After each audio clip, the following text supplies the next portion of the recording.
दोस्तों नमस्कार, मैं आपका दोस्त कवि शरद अजमेरा वकील आज आपके लिए लेकर आया हूँ भगवान ऋषभ देव की कथा। ये जीवन कथा जो पूरी ध्यान से पढ़ता है उसकी हर मनोकामना पूर्ण होती है। आपको मालूम नहीं कि जैन लोग इतने पैसे वाले क्यों होते हैं।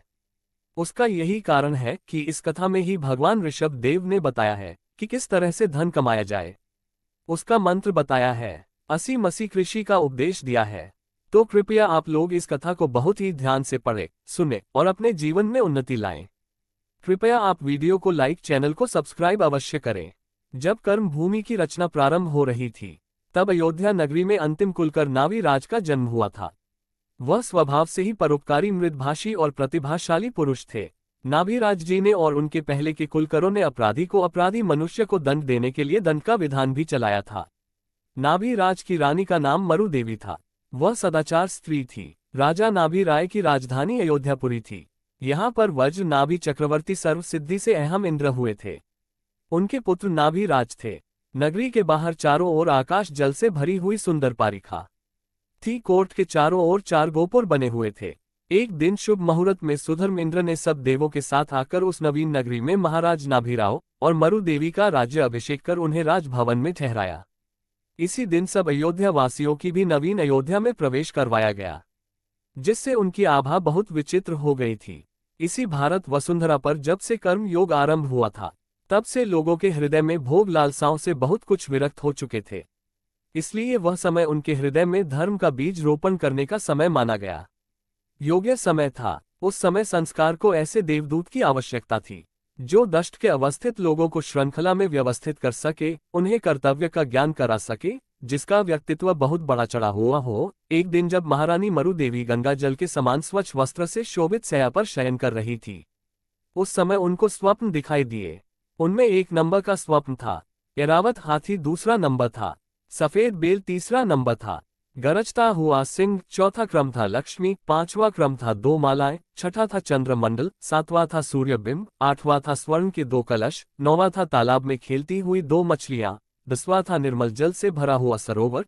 11वां था लहराता हुआ समुद्र। 12 रत्न से जड़ हुआ सिंहासन।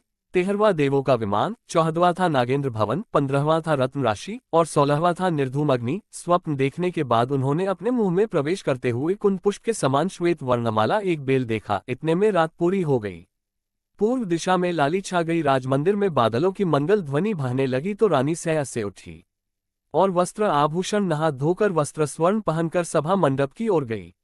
मरु देवी ने विनय पूर्वक रात में देखे हुए स्वप्न राजा से कहे और उनके फल जानने की इच्छा प्रकट की। राजा नाभिराज को अवधि ज्ञान था, इसलिए सुनते ही वह सपना का फल जान गए थे। जब मरु देवी अपनी जिज्ञासा प्रकट करके चुप हो गई तब महाराज नाराज ने बोलना आरंभ किया। बोलते समय उनके उज्ज्वल दांतों की किरणें मरु देवी के वक्ष स्थल पर पड़ रही थी, जिससे ऐसा मालूम होता था मानो महाराजा अपनी प्रियतमा को मोतियों का हार पहना रहे हो। उन्होंने कहा कि हे देवी, ऐरावत हाथी के देखने से तुम्हारा एक अत्यंत उत्कृष्ट पुत्र होगा। बेल के देखने से वह समस्त संसार का अधिपति होगा। सेही के देखने से वह अत्यंत पराक्रमी होगा। लक्ष्मी के देखने से वह अत्यंत वैभवशाली होगा। 2 मालाओं को देखने से धर्म तीरथ का कर्ता होगा। पूर्ण चंद्रमा को देखने से समस्त प्राणियों को आनंद देने वाला होगा। 2 मालाओं के देखने से धर्म और तेज का कर्ता होगा। पूर्ण चंद्रमा के देखने से समस्त प्राणियों को आनंद देने वाला होगा। सूर्य को देखने से तेजस्वी होगा। सोने के कलश को देखने से निधियों का स्वामी होगा।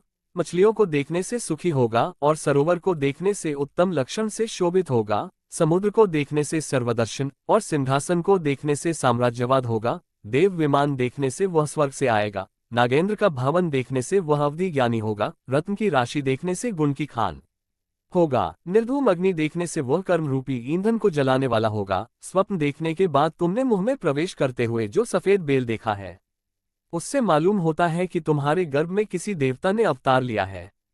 हे देवी मरु देवी, तुम्हारे सपनों का फल मैंने बताया। अब देवों के आसान अकस्मात कंपा कायमान हुए, जिससे उन्हें भगवान ऋषभ नाथ के गर्भ रोहिणी का निश्चय हो गया।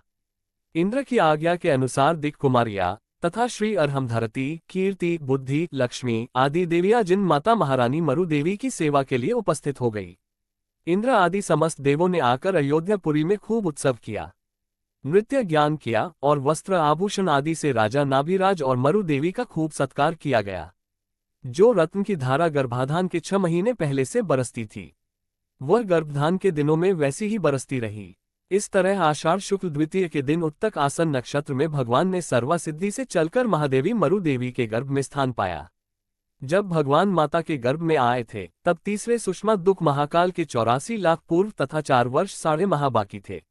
मरु देवी की सेवा के लिए जो धिककुमारी आई तथा श्री देवी आदि आई थी, उन्होंने सबसे पहले स्वर्ग से लाई हुई दिव्य औषधियों से उनके गर्भ का शोधन किया, फिर निरंतर गर्भ की रक्षा तथा उसके पोषण में दत्तचित रहने लगी। वे देवियां मरु देवी की हर प्रकार से सेवा करने लगी। कोई शरीर में तेल का मर्दन करती थी, कोई उपटन लगाती थी, कोई नहलाती थी, कोई चंदन, कोई कपूर, कोई तेल, कोई कस्तूरी सुगंधित द्रव्यों को लगाती थी। मरु देवी का सारा समय सुख से बीतता था। विचित्र बात थी कि गर्भ के दिन तो क्रम से बीतते जाते थे, पर उनके शरीर में गर्भ का कोई भी चिन्ह प्रकट नहीं हुआ था। ना उनका पेट बड़ा था, ना मुंह की कांति फीकी पड़ी थी, ना आंखों में कोई परिवर्तन हुआ था। जब धीरे धीरे गर्भ का समय पूरा हो गया, तब चैत्र कृष्ण नवमी को मरु देवी ने पुत्र रत्न को जन्म दिया। बालक के पुण्य प्रताप से भवनवासी देवों के भवन में बिना वजह ही शंख बजने लगे थे। इंद्र भी अपनी 1000 आंखों से आसन हिलने के कारण जान सका था। ये जानकारी नरेंद्र का पूरा सिंहासन से उठकर अयोध्यापुरी की ओर 7 कदम चलकर तीर्थन कर बालक को नमस्कार किया था। फिर भगवान के जन्म अभिषेक महत्व महोत्सव करने के लिए भी प्रस्थान भेरी बजवाई थी। जिन बालक को लाने के लिए इंद्र ने इंद्राणी को बालक की स्तुति करने भेजा था और स्वयं आंगन में खड़ा रहा था। इंद्र ने विक्रिया रिद्धि से 1000 आंखें बनाकर बालक को देखा था कि वह 2 आंखों से देखने से संतुष्ट नहीं हो रहा था। सुधर्म इंद्र ने हाथी पर बैठाकर गोद में स्वयं बालक को लेकर 99,000 योजन उच्च मेरु पर्वत पर पहुंचकर मेरु पर्वत के शिखर पर जो पांडुक मन में उसमें देव सेना को ठहरा करा पांडुक शिला पर, जो कि शिला स्फटिक मणि से बनी हुई थी, 50 योजन चौड़ी, 100 योजन लंबी, 8000 फुट ऊंची, उसके बीच में एक रत्न खचित सोने का सिंहासन रखकर दोनों ओर आसन रखे हुए थे। इंद्र ने वहां पर स्वर्ग से प्राप्त हुए वस्त्रों से एक सुंदर मंडप तैयार करवाकर सिंहासन पर बालक को विराजमान किया था। 1000 कलश लेकर बालक का अभिषेक किया गया। जिन बालक जन्म से ही अतुल्य बल का धारी था, इसलिए उस विशाल प्रचंड जल धारा से रंच मात्र भी विचलित नहीं हुआ था। यदि वह प्रचंड धारा किसी वज्रमय पर्वत पर पड़ती तो वह भी खंड खंड हो सकता था। जब अभिषेक का कार्य पूरा हो गया, तब उत्तम वस्त्र से जिन बालक का शरीर पहुंचकर इंद्राणी ने उन्हें तरह तरह के आभूषण पहनाए।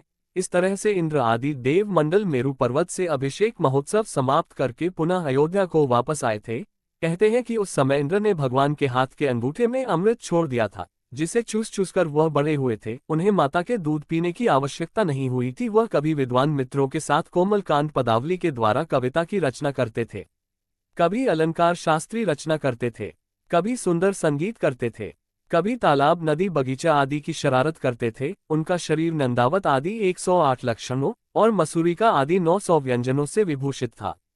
उनका रुधिर दूध के समान श्वेत था। शास्त्र पाषाण धूप सर्दी वर्षा विश्व अग्निकंटक आदि कोई वस्तु उन्हें कष्ट नहीं पहुंचा सकती थी। उनकी भुजाएं घुटनों तक लंबी थी।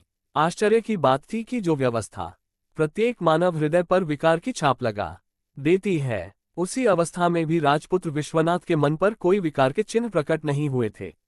उनके बालकों जैसे खुली हंसी और निर्विकार चेष्टा थी। उस समय भी जो कि विद्वान थी।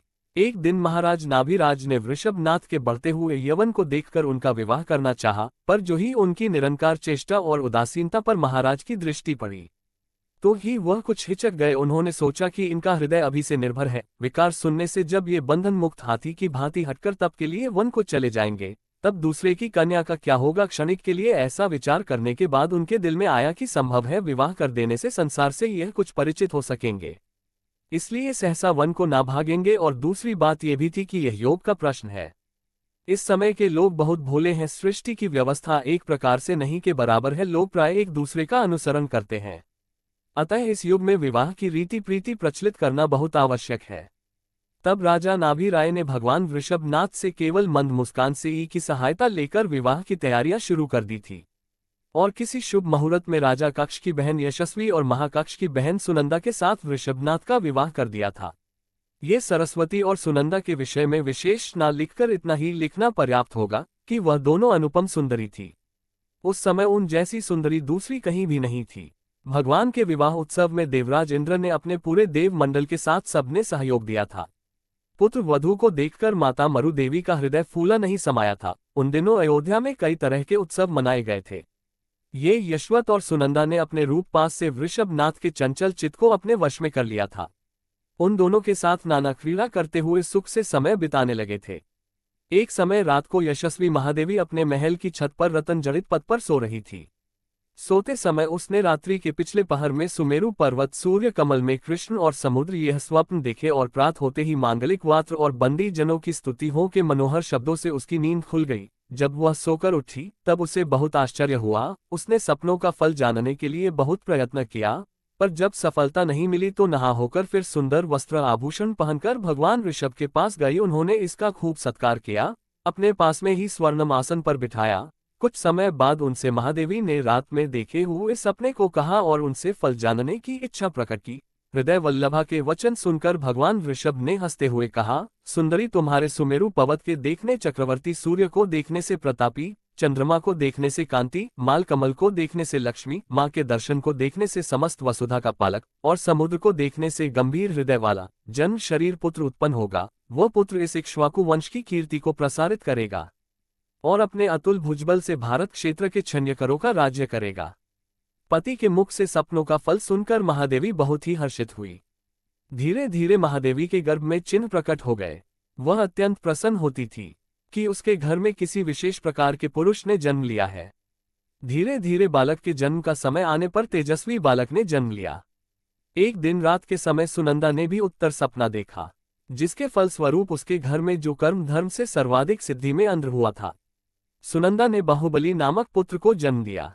बाहुबली जैसा नाम था वैसे ही उसमें गुण थे। उसकी वीर चेष्टाओं के सामने सरस्वती के समस्त पुत्रों को मुंह की खानी पड़ती थी। एक दिन भगवान ऋषभ स्वर सभा भवन में स्वर्ण सिंहासन पर बैठे हुए थे कि कई अमर कुमार चवर हो रहे थे। बंदीगण गर्भ कल्याणक जन्म कल्याणकारी की महिमा का व्याख्यान कर रहे थे। पास में ही देव, मनुष्य, विद्याधर, मंत्री आदि बैठे हुए थे। इतने में ही ब्रह्मी और सुंदरी दोनों उनके पास जा पहुंची। दोनों कन्याओं ने पिता वृषभ नाथ को झुककर प्रणाम किया। वृषभ देव ने उन्हें उठाकर अपनी गोद में बिठा लिया और प्रेम से कुशल प्रश्न पूछा। पुत्री की विनयशीलता देखकर वह बहुत प्रसन्न हुए। इस समय दोनों ने विद्या प्रदान की योग्य समझकर उन्हें विद्या प्रदान करने का निश्चय किया और निश्चय अनुसार वर्णमाला सिखाने के बाद उन्होंने ब्रह्मी को गणेश शास्त्र और पढ़ाए। इसी तरह अन्य पुत्रों को भी लोकति शास्त्र पढ़ाए। वृषभेश्वर ने सृष्टि के विषय की व्यवस्था की थी, इसलिए लोगों ने श्रेष्ठ ब्रह्मा के नाम से और उस योग को कृत्यों के नाम से पुकारने लगे थे। जब आदिनाथ भगवान का प्रजा के ऊपर से पूर्ण व्यक्तित्व प्रकट हो गया तब इंद्र ने समस्त देवों के साथ आकर महाराज नाभिराज की सहमति पूर्वक उनका राज्य अभिषेक किया। राज अभिषेक के समय अयोध्यापुरी की खूब सजावट की गई थी। गगनचुंबी अट्टालिकाओं पर कई रंग की पताकाएं फहराई गई थी। वैश्य को उन्होंने देश विदेश में घूमकर तरह तरह के व्यापार करना सिखलाया था। शूद्रों की सेवा, दूसरों का काम सिखाया था, सेवा का काम सिखाया था। उस समय भगवान का आदेश लोगों ने मस्तक झुकाकर स्वीकार कर लिया था, जिससे सबोर सुख और शांति राजने लगी थी। वैष्णव सृष्टि किस व्यवस्था की थी, इसलिए लोग उन्हें ब्रह्मा के नाम से पुकारने लगे थे। जब भगवान आदिनाथ का प्रजा के ऊपर पूर्ण व्यक्तित्व प्रकट हो गया था, उनके राज्य काल में कभी किसी जगह परस्पर राजाओं में कलह नहीं हुआ था। सब देश खूब संपन्न थे, कहीं भी भीति का डर नहीं था। सभी लोग सुखी थे। एक दिन भगवान ऋषभ नाथ स्वर्ण सिंहासन पर बैठे हुए थे कि उनके आसपास और भी राजा खड़े हुए थे। तभी वहां पर राज्यसभा में नीलांजना नामक एक अप्सरा, जिसकी शेष आयु अत्यंत अल्प रह गई थी, नृत्य करने के लिए उसको खड़ा किया गया। जब नीलांजना नृत्य करते करते एक क्षण में बिजली की भांति विलीन हो गई, तब इंद्र ने रास में भंग न हो इसलिए उसी के समान रूप, रंग और वेशभूषा वाली दूसरी अप्सरा को नृत्य स्थल में खड़ा कर दिया। वह भी नीलांजना की तरह हाव भाव पूर्वक मनोहर अभिनय दिखाने लगी। साधारण जनता को इन सब परिवर्तन का कुछ भी पता नहीं चला, पर भगवान की देव दृष्टि के सामने ये रहस्य छुपा नहीं रह सका कि नीलांजना के अदृश्य होते ही संसार से वृष्ण था को एकदम से उदासीनता आ गई। इंद्र ने अपनी चतुराई से जो दूसरी अप्सरा खड़ी की थी, उसका उन पर कोई भी असर नहीं हुआ। वह सोचने लगे कि यह शरीर हवा के वेग से कपित दीप सखा की भांति नश्वर है। ये लक्ष्मी बिजली की तरह क्षणभंगुर है। यौन संध्या की लाली के समान देखते देखते नष्ट हो जाता है। विशेष सुख समुद्र की लहरों के समान चंचल है। देवों के सामने मनुष्य की आयु है ही कितनी, ये लक्ष्मी मर राशि में उत्पन्न हुई है। तब भी लोग इस समित सागर से उत्पन्न हुई बताते हैं। जो शरीर इस आत्मा के साथ दूध और पानी की तरह मिला हुआ है, दुख सुख में जो साथ देता है वह भी जब समय पाकर आत्मा से पृथक हो जाता है तब बिल्कुल अलग रहने वाले स्त्री पुत्र धन संपत्ति आदि में बुद्धि कैसे स्थिर की जा सकती है। ये प्राणी पाप के बल नरक गति में जाता है, महासागरों वर्ष पर्यंत अनेक तरह के दुख भोगता है, वहां से निकलने में रजगति से उष्ण से भूख प्यास आदि के विविध दुख हटाता है।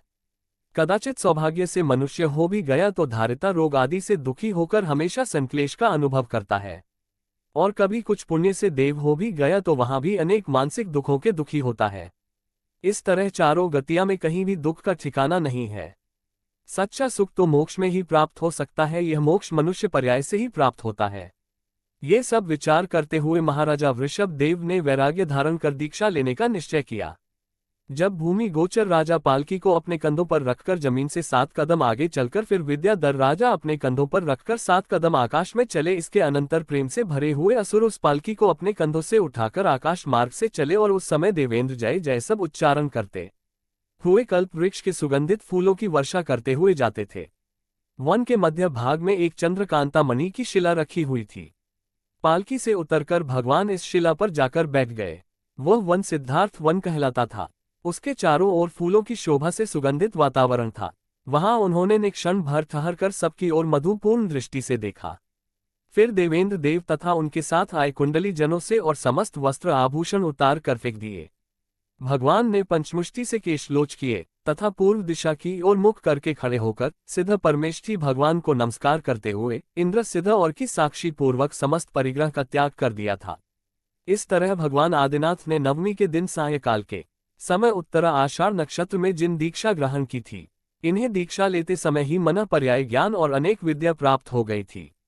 इनके साथ कक्ष महाकक्ष आदि 4000 राजाओं ने भी जिन दीक्षा ली थी।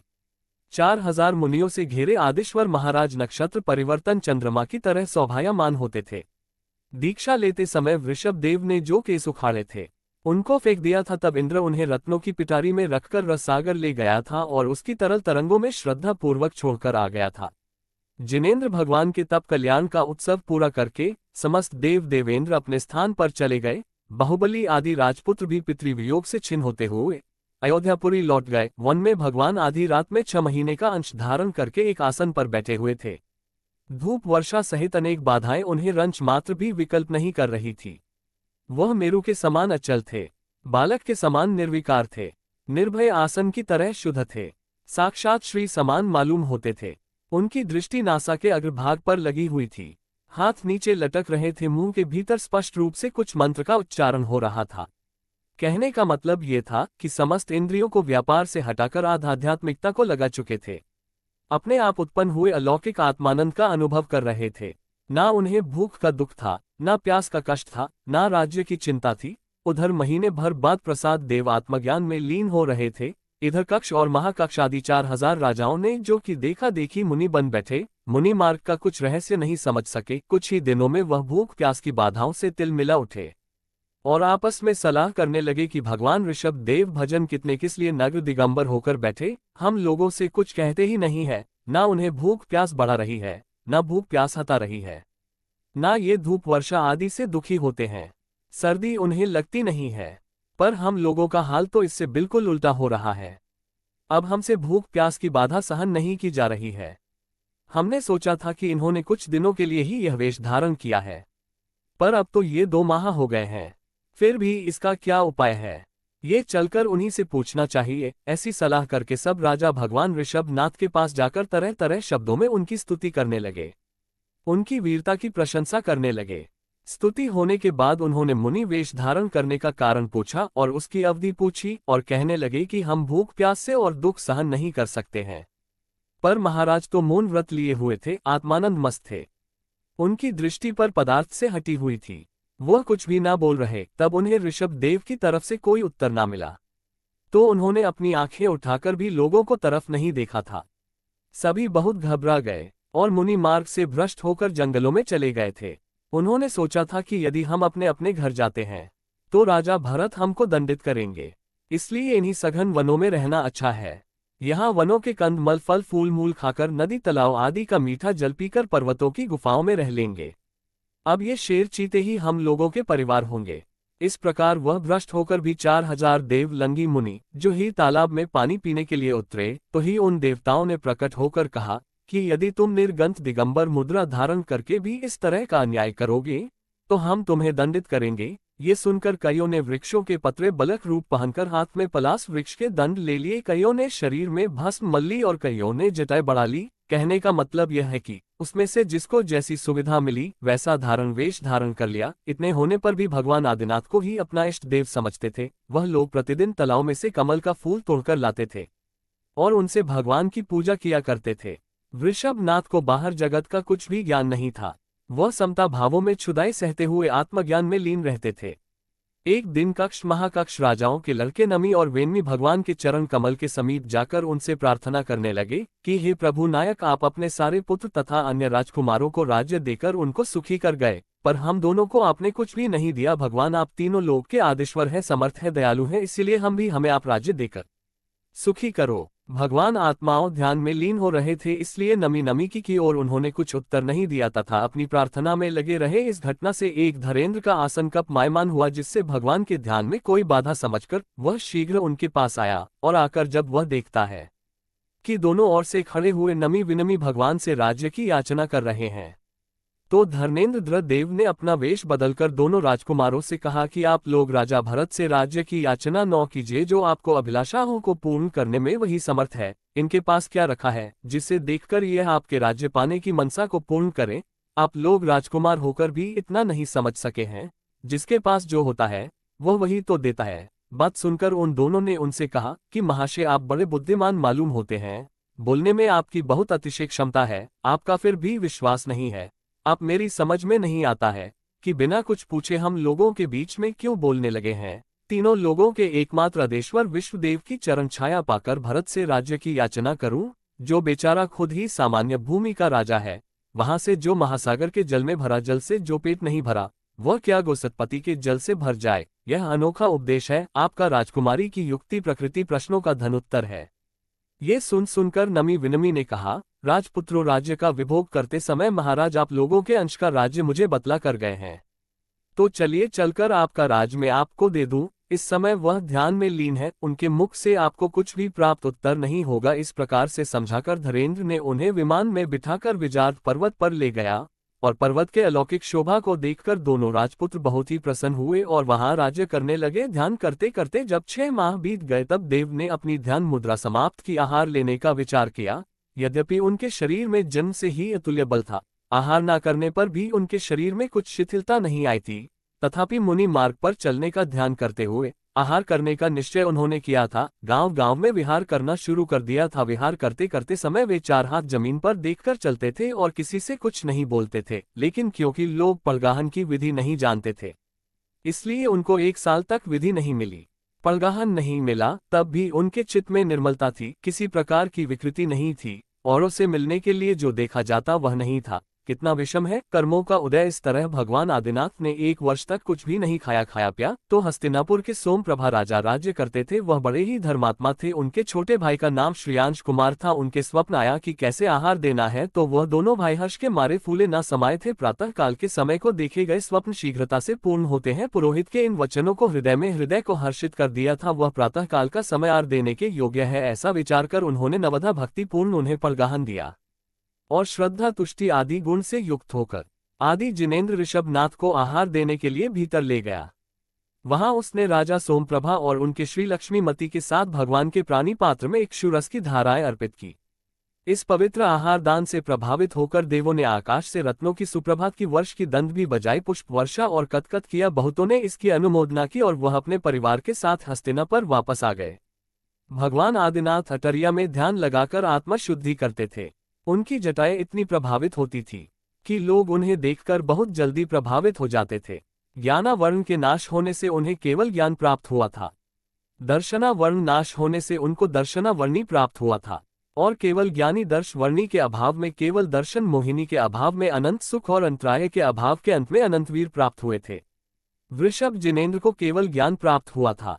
इस बात का पता जब इंद्र को चला तो वह समस्त परिवार के साथ भगवान की पूजा आदि करने के लिए आ गए थे।